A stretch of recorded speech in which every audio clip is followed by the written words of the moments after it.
medal in Athens and now lives overseas in Lebanon, aiding Syrian refugees. But Carlee Hoffman's story is pure West Michigan. Yeah, the Cutlerville native's induction into the Grand Rapids Sports Hall of Fame, just the latest accomplishment for a woman who has wildly exceeded everyone's expectations, even hopes. I first met Carlee more than a decade ago, and to better tell her story, here's one we did on her as she prepared for the Athens Olympics back in 2004. When Carlee Hoffman walks onto the court in Athens, she'll do so as the youngest member of the United States Women's Olympic wheelchair basketball team. It was the biggest accomplishment of my life. But those who know her well will tell you it's actually just one of many. She was amazing. I mean, that is the word that most people have used over the years to describe Carlee. She is amazing. I'm just so proud of her. I mean, she's amazed us all her whole life, you know, at the stuff she can do. She's had a passion for basketball longer than she can remember. She would have been 2, almost 3.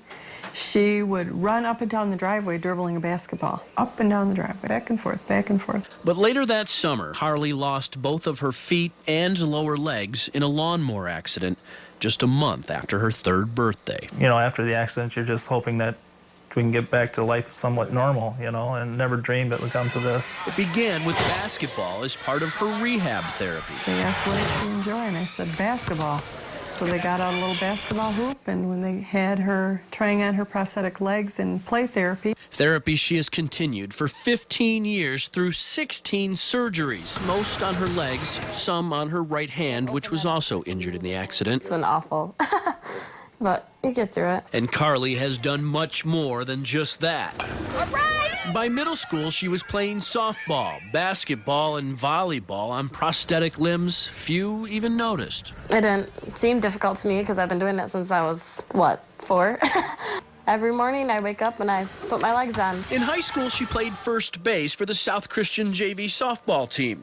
And when surgery forced her to miss traditional basketball tryouts, a future teammate introduced her to wheelchair basketball. Chris Comer was like, you should come out, if you're not playing basketball, you might as well come and try it, so. She did, for the next 4 years with the Grand Rapids Junior Pacers. Along the way, playing with 2 national touring teams and the U.S. junior national squad before earning a spot on the Olympic team. I'm going to the Olympics, so, that's just awesome. Carlee made the long flight home from Lebanon to attend the Hall of Fame ceremonies and spent a little time with our Jack Doles. What does this mean, this is really such an honor to be inducted with such a class, but also just having this opportunity to be here, to have this recognition, which wheelchair basketball isn't a sport that many people know about. So to have to be awarded this award is just something I've dreamed of as a kid. Where did you come here from?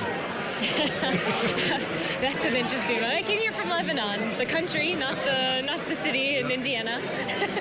So, and when did you leave there? How long was this journey to get back there? It took about 15 hours, but it's worth it. It was worth the journey. What's it going to mean to you when you go through the Hall of Fame and you see your plaque up there?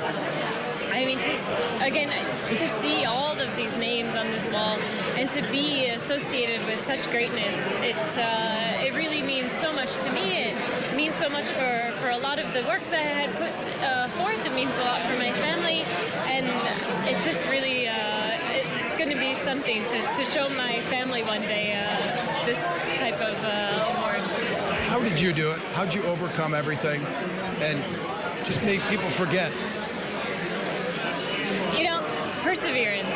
It's really all about perseverance, and it's really interesting. Everyone looks at me as being an inspiration and wondering how I could have possibly overcome all these challenges. But I don't know, maybe I was too young to really know the difference. But for me, I'm just living my life, and I'm a person who likes to achieve. I have a lot of ambition, and I will fight. I just have a drive, I guess, that somehow got me to be in this place. Great young lady. Carlee now one of 143 inductees into the Grand Rapids Sports Hall of Fame, including a handful of teams. Yeah, this week the 2001 Grand Rapids Rampage taking home that DEVOS Team Award and the induction into the GR Hall. It's one of the more memorable years for the Arena League ball here in Grand Rapids because the Rampage took home the league championship. I remember that year. I was in 7th grade. Oh, don't even say that. Led by Michael Trigg and Michael Baker, the touchdown maker. They defeated the Nashville Cats with a K in that Arena Bowl 15, 64-42. Finished the year 13-3. Trigg talked about that experience with our Jack Doles. Is it a trip down memory lane here today? How fun is it to kind of see all these guys? It's really a once-in-a-lifetime opportunity. You know, to be able to win a championship and have that excitement and be a part of all that, and then you find yourself a decade removed, and it's sobering how many people you fall out of touch with and you just don't see. But truthfully, this is the best place I ever worked. It was the best team that I ever coached. It was a really great group of players. And to be able to come back here where my home was for 6 years, where one of my sons was born, these reunion-type events don't happen very often. So it really is a nostalgic visit. Winning really creates a bond, doesn't it? It does, and it particularly creates a bond when we had the lean years of building a team from nothing and being able to see some of those soldiers that helped us build that program also have that fruit of winning the championship. And then all of the guys that we brought in that helped us get over the hump, seeing Dalzell here, Bowick, Baker. I mean, it's really a special time for all of us here, and we're very thankful for the Grand Rapids Sports Hall of Fame for recognizing that. As the high school